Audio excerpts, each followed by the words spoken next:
नमस्कार दोस्तों, आज हम आपके लिए क्लास 12th का सेशन 2023-24 के फिजिक्स का सिलेबस आपको बताने वाले हैं और इस सिलेबस में क्या क्या चेंजेस है इस बार ये भी हम आपको बताएंगे और कैसे आपको अपनी पढ़ाई को स्टार्ट करना है फिजिक्स का वो भी हम बताएंगे। ठीक है, तो चलिए स्टार्ट करते हैं सिलेबस को।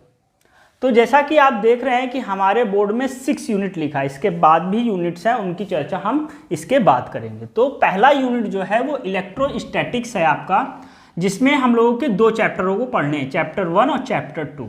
चैप्टर 1 जो है इलेक्ट्रिक चार्ज एंड फील्ड है, दूसरा है इलेक्ट्रोस्टैटिक पोटेंशियल एंड कैपेसिटेंस है। तो देखिए हमारी जो इलेक्ट्रिसिटी होती है 2 तरह की होती है, एक स्टैटिक इलेक्ट्रिसिटी, एक करंट इलेक्ट्रिसिटी। ठीक है, स्टैटिक इलेक्ट्रिसिटी में चार्जेस रेस्ट पे होते हैं, उसकी स्टडी की जाती है, जो कि हम फर्स्ट यूनिट में करेंगे।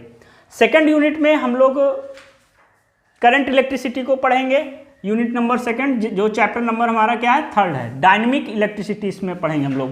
तो चैप्टर नंबर 3 में हम लोग करंट इलेक्ट्रिसिटी को पढ़ेंगे। ठीक है, उसके बाद आता है यूनिट नंबर 3rd, और ध्यान दीजिएगा जो यूनिट फर्स्ट और यूनिट सेकंड है इनका वेटेज, यानी इनमें कितने नंबर के क्वेश्चन आते हैं, टोटल हमारे 16 मार्क्स के क्वेश्चन आते हैं। यूनिट फर्स्ट और सेकंड से टोटल कितने मार्क्स के क्वेश्चन आते हैं, 16 मार्क्स का। यानी अगर आप यूनिट फर्स्ट और सेकंड को पढ़ लिए तो आपको 16 नंबर मिल गए एग्जाम में। ठीक है, उसके बाद यूनिट 3rd में चैप्टर नंबर 4 जो है, यूनिट 3rd क्या है, magnetic effect of current and magnetism, इसमें मैग्नेटिज्म्स के बारे में पढ़ेंगे। तो चैप्टर 4 और 5, 4 में क्या है, moving charge and magnetism, chapter 5 में क्या है, मैग्नेटिज्म एंड मैटर। तो ये 2 चैप्टर को हम लोग यूनिट 3rd में पढ़ेंगे। यूनिट 4th में इलेक्ट्रोमैग्नेटिक इंडक्शन एंड एसी, जिसको अल्टरनेटिंग करंट्स भी बोलते हैं। तो चैप्टर 6 और चैप्टर 7 यूनिट नंबर 6 में आता है। तो चैप्टर 6 क्या है, इलेक्ट्रोमैग्नेटिक इंडक्शन, और चैप्टर नंबर 7 क्या है, एसी, अल्टरनेटिंग करंट। इसके विषय में हम लोग यहाँ पर पढ़ेंगे।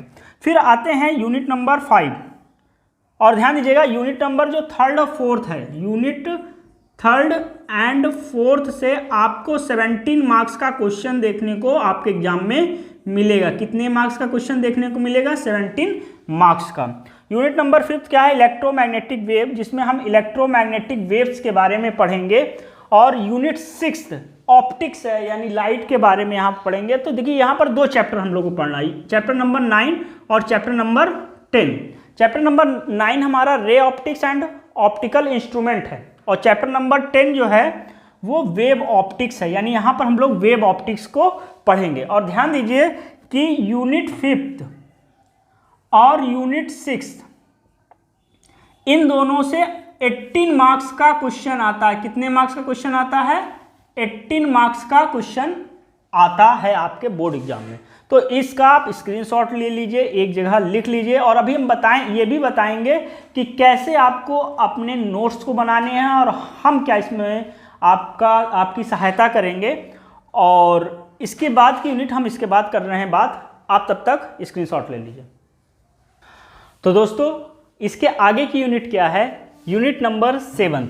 यूनिट नंबर 7 में हम लोग पढ़ेंगे dual nature of radiation and matter, जो चैप्टर नंबर 11 आपके NCERT सिलेबस में है, dual nature of radiation and matter. ठीक है, उसके बाद एटम एंड न्यूक्लियाई, जिसमें चैप्टर नंबर 12 और 13 है। 12 में हम लोग पढ़ेंगे क्या, एटम्स के बारे में, और 13 में हम लोग पढ़ेंगे न्यूक्लियाई के बारे में। ये केमिस्ट्री का ही एक पार्ट है जो कि आप केमिस्ट्री में पढ़ चुके हैं क्लास 11th में। ठीक है, उसके बाद आता है यूनिट नंबर 9, जिसमें इलेक्ट्रॉनिक डिवाइस की चर्चा करेंगे, जो कि NCERT में चैप्टर नंबर 14 है, semiconductor electronics material device and simple circuits. और ध्यान दीजिएगा यहाँ पर यूनिट आपकी 7th और 8th जो है उससे आपके टोटल 12 मार्क्स के एग्जाम में क्वेश्चन पूछे जाएंगे। ठीक है, और जो यूनिट नंबर 9 है इसमें आपको 7 मार्क्स के क्वेश्चंस पूछे जाएंगे। तो टोटल 17 मार्क्स का आपका पेपर होगा। अब आपके मन में एक प्रश्न होगा कि कौन सी बुक लें। तो देखिए बुक में आप एक अपनी NCERT की तो लेंगे ही लेंगे, अगर आप साइड बुक में लेना चाहें तो एस एल अरोरा की जो बुक है वो बहुत ही बढ़िया तरीके से सर ने लिखा है। तो आप इसको ले सकते हैं साइड बुक के। और ध्यान दीजिए कैसे पढ़ना ये बताना है भी हमें आपको, और हमें ये भी आपको बताना है कि क्या इस बार सिलेबस जो पिछले साल डिलीटेड था वो डिलीटेड रहेगा या नहीं रहेगा। देखिए इस विषय में अभी कुछ कह पाना संभव नहीं है, मेरे हिसाब से शायद ना रहे, और अगर रहेगा तो इस चैनल में बाद में बता दिया जाएगा जैसे ही CBSE अपडेट करता। अभी उन्होंने कुछ अपडेट नहीं किया है, तो अभी आप पूरा पढ़िए, और जैसे ही कुछ अपडेट करते हैं मैं आपको इस चैनल में के माध्यम से बता दूंगा। तो आप लोग अब पढ़ना कैसे ये हम आपको बता दें। देखिए सबसे पहले तो जैसे यूनिट नंबर फर्स्ट आप स्टार्ट कर रहे हैं तो उसका पूरा सिलेबस की आपके सिलेबस में क्या क्या चीज़ें हैं ये निकाल लीजिए। और जैसे कि मान लीजिए हम स्टार्ट करते हैं, अभी तो हम मैथ का स्टार्ट करने वाले हैं, और अगर समय रहा तो हम फिजिक्स का भी स्टार्ट कर देंगे, तो वहाँ पर हम आपको सिलेबस अपडेट करा देंगे। और अगर आपको प्रत्येक चैप्टर का सिलेबस भी जानना है तो आप कमेंट सेक्शन में बताइएगा, हम सिलेबस की भी एक वीडियो ला देंगे। वैसे आपको सिलेबस मिल जाएगा, अगर ज़रूरत होगी तो आप कमेंट करिएगा, हम ज़रूर उस वीडियो को आपके सामने लाएंगे। तो उस सिलेबस में हर एक टॉपिक को लीजिए, उसको डिटेल में पढ़िए क्योंकि अभी आपके पास समय है, और उसका नोट्स बनाइए। ठीक है, नोट्स बनाने के बाद एक छोटी सी पतली सी कॉपी रखिए, वो आपके क्या होगा, वो आपका एग्जाम टाइम में काम आएगा।